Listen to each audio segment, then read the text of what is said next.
Et la Suisse est première au classement. C'est un pays qui combine la richesse, un bon système social, un bon soutien social. On va essayer de comprendre ce qui se trame derrière ces termes.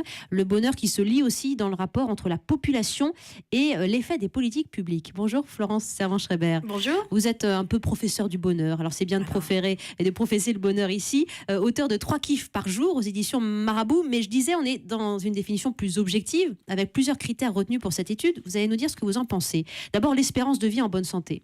Normal, ça fait partie de notre bonheur. Le PIB par habitant, la richesse économique du pays. Le soutien social, avoir quelqu'un sur qui compter. La confiance dans la politique, dans les médias. Et la perception de la liberté dans le choix de vie. Qu'est-ce que vous dites de ces différents critères établis pour cette étude ? Bien, si vous écoutez bien, il y a 2 familles. Il y a une famille qui est objective. En effet, l'âge auquel on va mourir et l'état de santé dans lequel nous sommes, ça peut se mesurer puisqu'on regarde ça de façon tout à fait objective.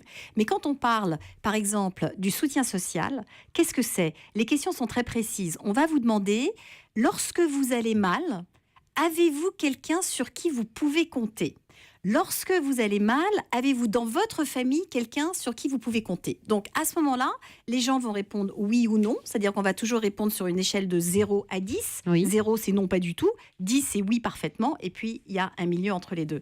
Donc en fait, dans ces mesures que l'on démontre comme objectives, il y a pas mal de subjectivité. La moitié, ce sont nos conditions de vie, mais l'autre moitié, c'est notre perception de ce qu'est notre vie. Et c'est intéressant de noter, pour rebondir sur ce que vous dites, que le Japon, par exemple, a progressé dans ce classement après le tremblement de terre de Fukushima en 2011, en raison du renforcement des liens entre la population.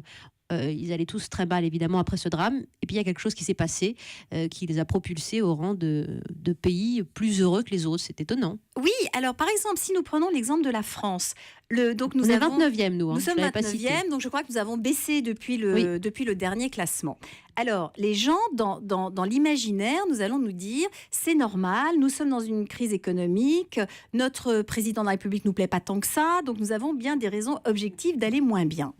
Sauf Ça faisait longtemps qu'on n'avait pas parlé de François Hollande. Non, mais je Non, prends mais- ça comme exemple, parce que on se dit, tiens, les conditions sont dégradées, donc ça devrait aller moins bien. Alors que non.